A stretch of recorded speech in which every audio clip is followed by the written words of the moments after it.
Dr. Drew Pinsky is here. He's a doctor. I mean, just, you know, I don't have time to squeeze in these therapy sessions. He's got a new book out called The Mirror Effect. How are you, Drew? Nice to meet you. Okay, so here's the thing. I'm going to break into tears here in a second. People, no, you don't want to cry. No, you don't want to cry. Okay. Men don't cry.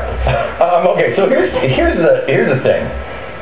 I think that there is real anger in this country. I just said on the radio today, and I've been saying it for weeks, people who are saying, you know, well, we need to rise up. You need to be very careful on what you're saying, because we won't head to an American revolution.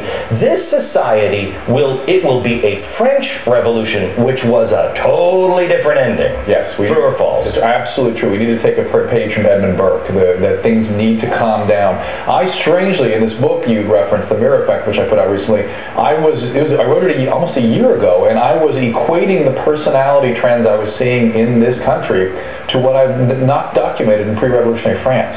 People have become very angry, very dysregulated, and they're losing capacity for empathy, so their points of view beg no alternative. And I'm telling you, to hear people in our government talk about not being concerned when business executives who made bad decisions, families are threatened, I am beside myself. It's unbelievable that we're living in this time. And a U.S. Senator talking about encouraging people to kill themselves. Why is there not unbelievable outrage? Yes, we're outraged at what's happened. Yes, this bailout's a horrible idea. Yes, these bonuses are absolutely ridiculous. So they should kill themselves? That's where the guillotine got going, guys. That's where it got going. Okay, that's how it started. So true. I mean, because and correct me, maybe I didn't see the same thing you did, and maybe we did. Why I've been saying about the French Revolution is because France they weren't rooted in the principles and the values of our founding fathers. Those were people that stuck together. They weren't pitting class against class. This is, those people are bad and evil. It wasn't like that in the American Revolution. It was not, but I've taken it to a little more of a psychological level. A little smarter. Well, I'm just saying that what has happened in our culture is our families are destroyed. The incidence of childhood trauma is off the chart. We saw the same thing back in pre-revolutionary France.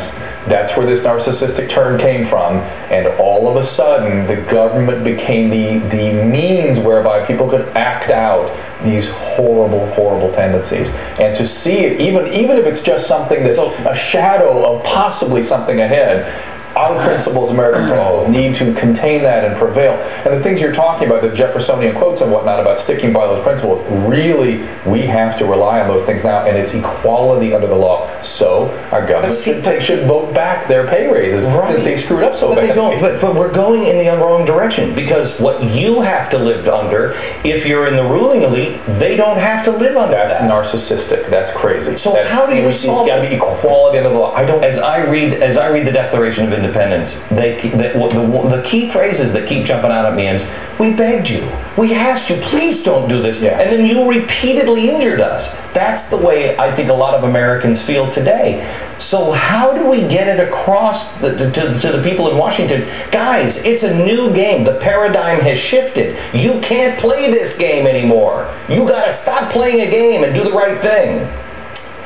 What rings in my head, again, I mentioned this on a program here the other day, was deToqueville's concern when he came to study democracy in America in 1831, that our government would become paternalistic and begin to tell us how to live our lives. And I think we are there. And we need to just hold back a little bit. And I would advocate too. You're supposed to make people feel better. I'll tell you. He's quoting deToqueville, and he knows you're exactly right. Let me just say, I think those of us that can do something, really, let's re-entrench in what's important. Let's get a spiritual life going. Let's take care of our families. Let's keep our important relationships close. Get back to basics. And I think some of this dysregulation, which I see this all as just emotion. What do you mean dysregulation? People can't regulate their emotions. They act them out.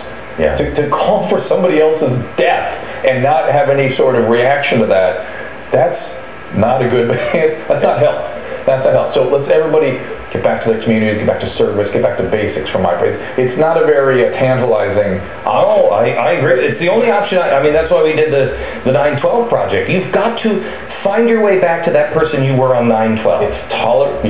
It's tolerating closeness. It's about taking care of people you love. Yes. It's about being of simple acts of service and finding a spiritual life. It's about that. Drew, thank you very much. My pleasure. Have you on again. Thank you.